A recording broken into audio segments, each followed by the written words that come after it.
Hi. Hello. Hi. Let me start with a question for you guys. Have you ever felt the need to fit in? Have you ever felt the need to be accepted? Or have you done things that could make you feel belonged? As simple as changing your dreams, changing your choices, changing the way you looked, just to fit in. I did. For the longest time, I believed that to be good, to be accepted, I need to tick a lot of boxes, especially as women in this society. And you know the kind of gift I got back for doing that? I had a gift of anxiety, I had a gift of depression, and I had a gift of going through an eating disorder called bulimia. Until I reached a point where I was tired of just doing what the society expected out of me, and I started asking the question of what would actually make me feel happy.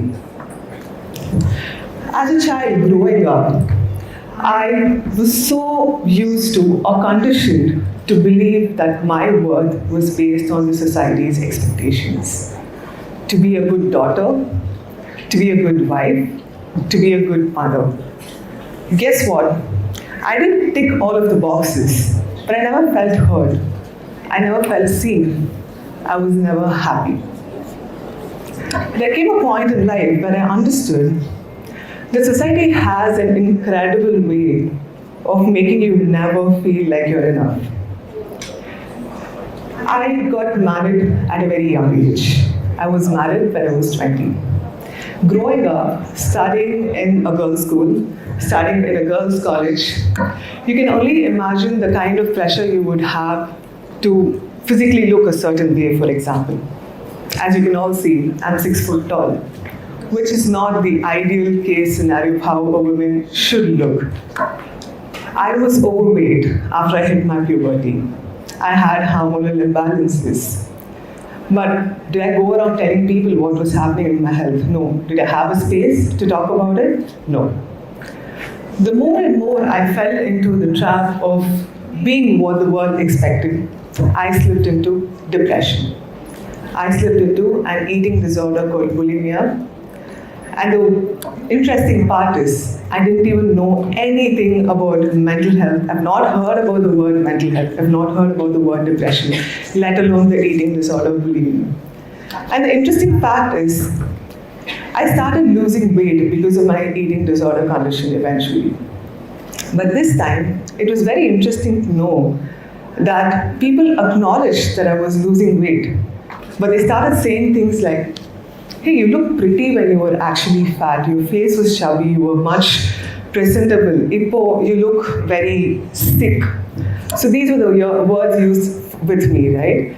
And that really hit me hard, where I started realizing that maybe no matter what you do, maybe no matter whatever you become, society has a way of always having an expectation. And the more and more you bend into it, you tend to lose yourself. That is very natural to happen. So as I said, after my undergraduation, I got married. And I got married for all the wrong reasons. Because ever since I was a child, the very common question that was asked to me every time someone sees me at a family gathering is, how will you ever find a groom who's going to be as tall as you? So the moment my family showed me a profile with a guy who's as taller as me, I felt like if I miss this opportunity, I'm never going to fit in, or I'm never going to be accepted. So before even I realized what I was getting into, what was ideally expected out of a situation or a marriage, I went into it. And I had my daughter when I was 22, an age when I was not even sure of what I was doing with my life. Days went by, months went by, and this time when I had her, I slipped into postpartum depression. It was a darkest phase of my life. Because earlier, when I was going through the eating disorder, it was just me. I had all the space to get into the dark hole, process what I was going through, or figuring multiple ways to feel better. But this time, I had a child to take care of. I didn't have the time to sit with my emotions. I had to be quick.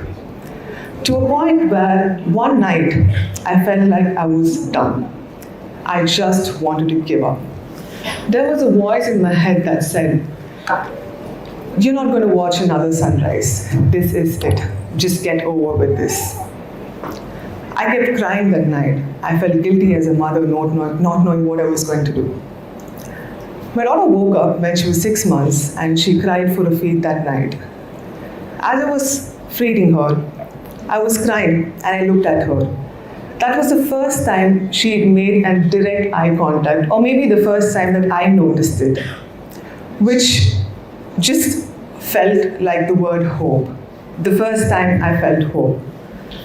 I didn't understand what it was. I didn't understand what the sign was back then. But I just knew that I can't give up.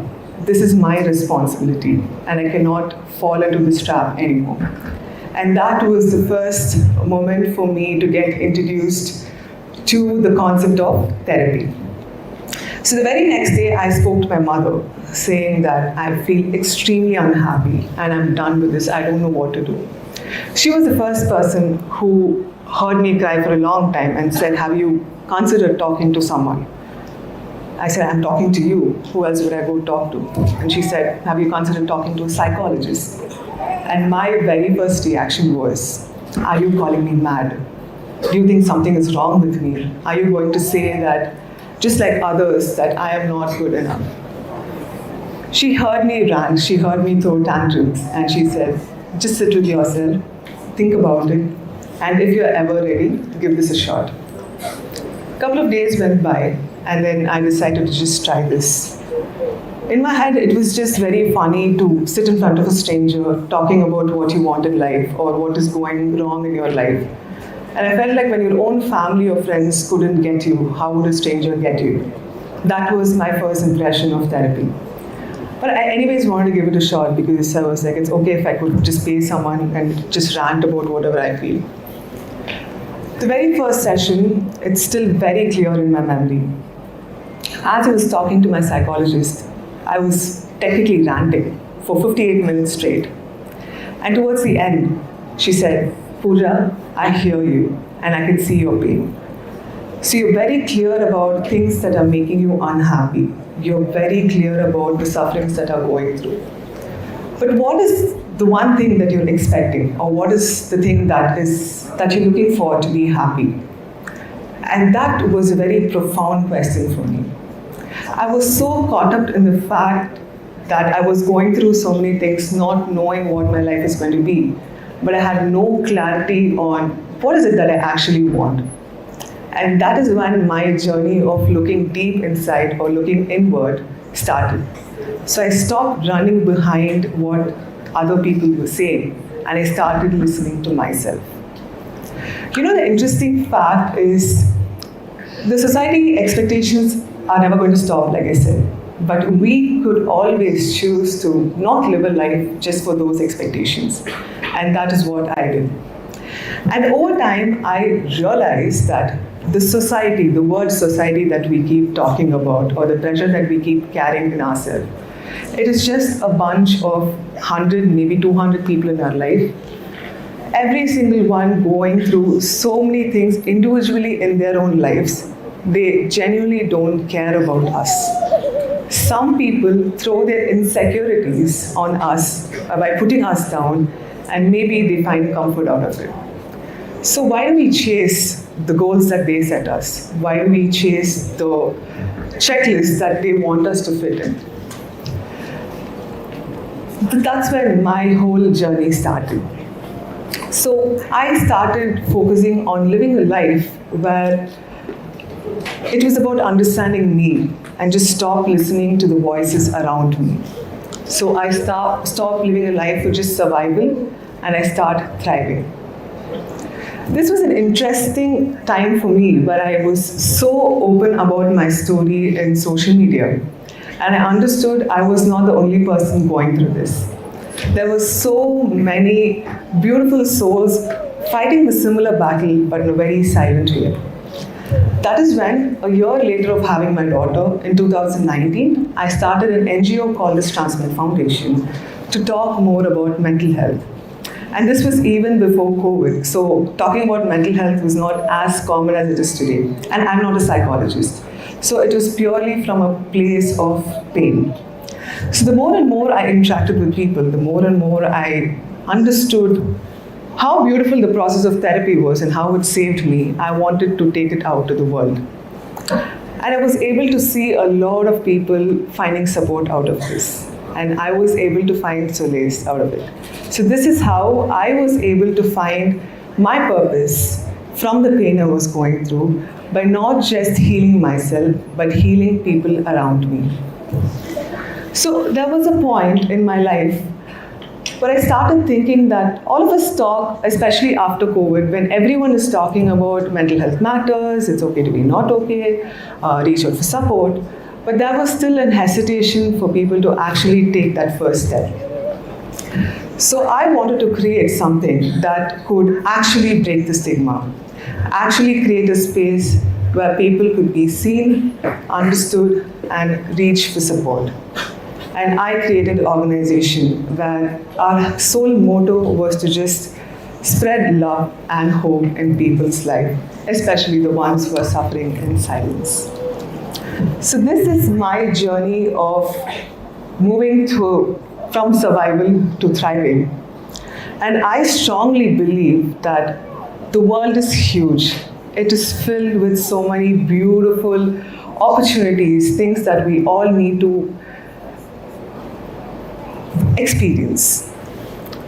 So it's high time we just stop following what the society expects out of us and live a life that was meant to be for us. Because the moment you choose yourself, you will realize that you were not meant to just fit in, but you were meant to stand alone. Thank you.